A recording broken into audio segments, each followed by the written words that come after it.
আসসালামু আলাইকুম everyone, welcome করছি ডেলি ব্লগ থেকে। আমি বর্ষা, আমার প্ল্যাটফর্ম বর্ষার পথ চলা থেকে। সবাই কেমন আছেন? আশা করি ভালো আছেন।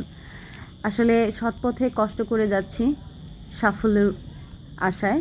তো আপনাদের দোয়ায় একদিন ঠিকই সাফল্য অর্জন করব ইনশাআল্লাহ।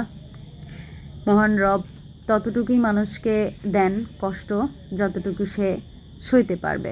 তো যাই হোক, কষ্ট করে পথ চলি। কখনো কখনো নিজের বিজনেসের কাজের জন্য লোকাল বাসেও পথ চলাফেরা করি। অনেক কষ্ট করে হাঁটি হাঁটি পা পা করে আগাচ্ছি।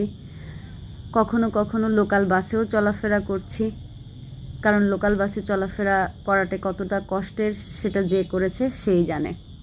তো সবাই দোয়া করবেন আমার জন্য। আমারও সবার প্রতি দোয়া ও ভালোবাসা রইল। তো যাই হোক, মেয়েদের উদ্দেশ্যে কিছু কথা বলা, সবাই কিছু মনে করবেন না প্লিজ। যদি ভুল ত্রুটি হয় কথার মাঝে অবশ্যই ধরায় দিবেন। ব্যাপারটা হচ্ছে যে মেয়েরা একটা কথা বলে যে মেয়েদের বাবার বাড়ি এবং স্বামীর বাড়ি কোনোটাই আপন না। আসলে পৃথিবীটাই কি আপন?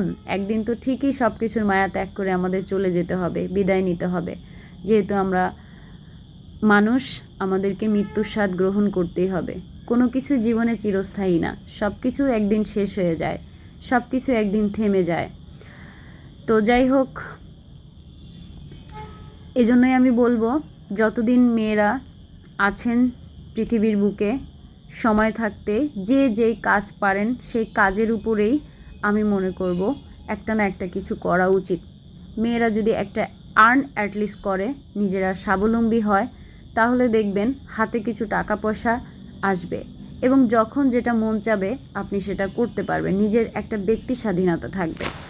সেলফ ডিপেন্ডেন্ট আসলে মানুষকে শক্তিশালী করে, আর আমি মনে করি সেটা করা উচিত। সব মেয়েদের উদ্দেশ্যে, সব আপুদের উদ্দেশ্যে আমি বলবো, বয়স থাকতে, সময় থাকতে এখনই লেগে পড়ুন, কিছু না কিছু একটা করেন। দেখেন আমি কত কষ্ট করছি, এই বৃষ্টিতে ভিজেও নিজের কাজের উদ্দেশ্যে বের হয়েছি।